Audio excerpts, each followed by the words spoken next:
नमस्कार, दृष्टि आईएएस के इन न्यूज प्रोग्राम में आपका स्वागत है। आज के इन न्यूज का टॉपिक है अरब सागर और चक्रवात ताउते। आज का यह टॉपिक जीएस पेपर 1 में भूगोल से जुड़ा हुआ है।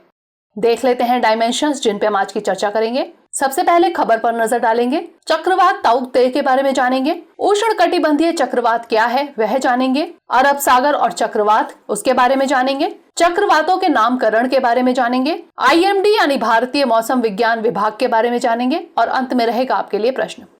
आगे बढ़ने से पहले आपको एक जानकारी देना चाहेंगे कि दृष्टि शुरू कर रहा है वेबिनार सीरीज। इस वेबिनार सीरीज में आप भाग लेना चाहते हैं तो आप डिस्क्रिप्शन में दिए हुए लिंक पर रजिस्टर करें और अगर आपको कोई भी दुविधा हो तो आप हमसे webinar@groupdrishti.com आईडी पर संपर्क कर सकते हैं। अब बढ़ते हैं अपने टॉपिक की ओर। तो चलिए सबसे पहले डाल लेते हैं खबर पर एक नजर। हाल ही में अरब सागर में ताउते नामक चक्रवात आया जिसने भारतीय तटों को प्रभावित किया। इसे एक अत्यंत गंभीर चक्रवाती तूफान यानी वेरी सीवियर साइक्लोनिक स्टॉर्म के रूप में वर्गीकृत किया जा रहा है। ट्रैक पूर्वानुमान के अनुसार अब ताउते मंगलवार सुबह गुजरात के तट को भावनगर जिले के पोरबंदर और महुआ के बीच पार करेगा, जहां इसकी गति 150 से 160 किलोमीटर प्रति घंटा की रफ्तार से 175 तक हो सकती है। भारी बारिश के साथ यह तूफान गुजरात के कम से कम 12 जिलों कच्छ, सौराष्ट्र, पोरबंदर, जूनागढ़, भावनगर, अहमदाबाद, सूरत, वलसाड, अमरेली, आनंद और भरूच के साथ साथ केंद्र शासित प्रदेश दीव को प्रभावित कर सकता है। भारतीय मौसम विज्ञान विभाग द्वारा इसके VSCS के रूप में बदलने की चेतावनी जारी की गई है। गौरतलब है कि बीते कुछ वर्षों में अरब सागर में पहले की तुलना में अब ज्यादा और जल्दी अधिक प्रबल चक्रवात विकसित हो रहे हैं। अब जान लेते हैं चक्रवात ताउते के बारे में।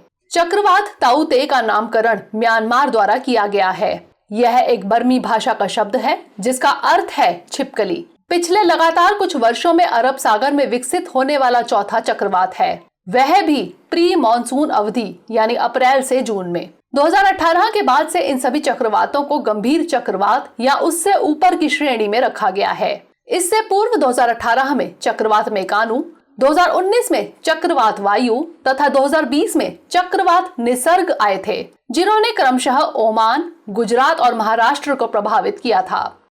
ताउते बहुत तीव्रता के साथ तेज आता हुआ VSCS में बदल रहा है। इसके अलावा 2020 और 2021 में पूर्व मानसून अवधि के दौरान बनने वाले पहले चक्रवात अरब सागर से ही उठे थे, जो कि दोनों VSCS श्रेणी के थे। अब जान लेते हैं उष्णकटिबंधीय चक्रवात के बारे में। भारत में अरब सागर और बंगाल की खाड़ी से ही अधिकांश तूफानों की उत्पत्ति होती है, जिन्हें उष्णकटिबंधीय चक्रवात कहा जाता है। उष्णकटिबंधीय चक्रवात एक तीव्र गोलाकार तूफान है जो गर्म उष्णकटिबंधीय महासागरों में उत्पन्न होते हैं। इनकी उत्पत्ति उष्णकटिबंधीय सागरी भागों पर तब होती है जब तापमान 27 डिग्री सेल्सियस से अधिक हो और कम वायुमंडलीय दबाव, तेज हवाएं और भारी बारिश इनकी विशेषताएं हैं। इस प्रकार के तूफान को उत्तरी अटलांटिक और पूर्वी प्रशांत में हरिकेन और दक्षिण पूर्व एशिया और चीन में टाइफून कहा जाता है। इन्हें दक्षिण पश्चिम प्रशांत और हिंद महासागर क्षेत्र में उष्णकटिबंधीय चक्रवात और उत्तर पश्चिमी ऑस्ट्रेलिया में विली कहा जाता है। वर्ल्ड मीटियोरोलॉजिकल ऑर्गेनाइजेशन के अनुसार इस प्रकार के चक्रवातों का व्यास आमतौर पर 200 से 500 किलोमीटर तक होता है, लेकिन यह 1000 किलोमीटर तक पहुंच सकता है। अब जान लेते हैं अरब सागर और चक्रवात के बारे में। जैसा कि देखा जा रहा है कि बीते कुछ वर्षों से अरब सागर इन चक्रवातों के लिए अधिक अनुकूल बनता जा रहा है। आमतौर पर उत्तरी हिंद महासागर क्षेत्र, बंगाल की खाड़ी और अरब सागर में उष्णकटिबंधीय चक्रवात प्री मॉनसून और पोस्ट मॉनसून अक्टूबर से दिसंबर की अवधि के दौरान विकसित होते हैं। मई, जून और अक्टूबर नवंबर का समय गंभीर तीव्रता के चक्रवात उत्पन्न करने के लिए जाना जाता है, जो कि भारतीय तटों को प्रभावित करते हैं। बंगाल की खाड़ी और अरब सागर में हर साल औसतन 5 चक्रवात बनते हैं, जिनमें से 4 बंगाल की खाड़ी में विकसित होते हैं, जो कि अरब सागर से भी गर्म है। अरब सागर में चक्रवात आमतौर पर लक्षद्वीप क्षेत्र में विकसित होते हैं और बड़े पैमाने पर पश्चिम की ओर या भारत के पश्चिमी तट से दूर होते हैं। मौसम विज्ञानियों के मुताबिक बढ़ते वैश्विक तापन के कारण हाल के वर्षों में अरब सागर भी गर्म हो रहा है, जिसके चलते कहा जा सकता है कि इसमें इन चक्रवातों के अनुकूल वातावरण बनता जा रहा है। अब जान लेते हैं चक्रवातों के नामकरण के बारे में। विश्व के महासागरीय बेसिन में बनने वाले चक्रवातों का नाम क्षेत्रीय विशिष्ट मौसम विज्ञान केंद्रों यानी RSMCs और उष्णकटिबंधीय चक्रवात चेतावनी केंद्रों यानी TCWCs द्वारा रखा जाता है। भारत मौसम विज्ञान विभाग यानी IMD सहित दुनिया भर में 6 RSMCs और 5 TCWCs हैं। वर्ष 2000 में WMO, ESCAP यानी विश्व मौसम विज्ञान संगठन या एशिया पैसिफिक के लिए संयुक्त राष्ट्र आर्थिक और सामाजिक आयोग नामक राष्ट्रों के एक समूह जिसमें बांग्लादेश, भारत, मालदीव, म्यांमार, ओमान, पाकिस्तान, श्रीलंका और थाईलैंड शामिल थे, ने क्षेत्र में चक्रवातों के नामकरण करने का निर्णय लिया।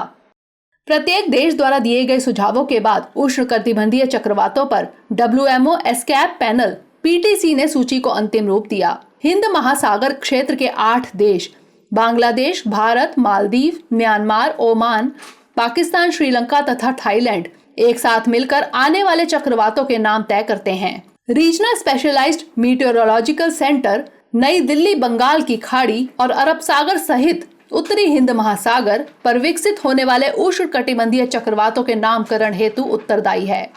जान लेते हैं नामकरण की आवश्यकता क्यों है। यदि एक समय में किसी एक स्थान अथवा अलग अलग स्थानों पर एक से अधिक चक्रवात उत्पन्न हो जाएं, तो ऐसी स्थिति में चक्रवातों के नामकरण से इनकी पहचान में आसानी होती है। इसके अलावा नाम रखने से इन्हें न सिर्फ याद रखना आसान हो जाता है, बल्कि इससे वैज्ञानिकों, मीडिया तथा आपदा प्रबंधन इत्यादि में भी सहायता मिलती है। इससे चक्रवातों को समझने में भी मदद मिलती है। साथ ही किसी चक्रवात विशेष के विकास के बारे में जागरूकता पैदा करना, सामुदायिक तैयारियों को बढ़ाने के लिए तेजी से चेतावनियों का प्रसार करना और भ्रम को दूर करना आसान हो जाता है।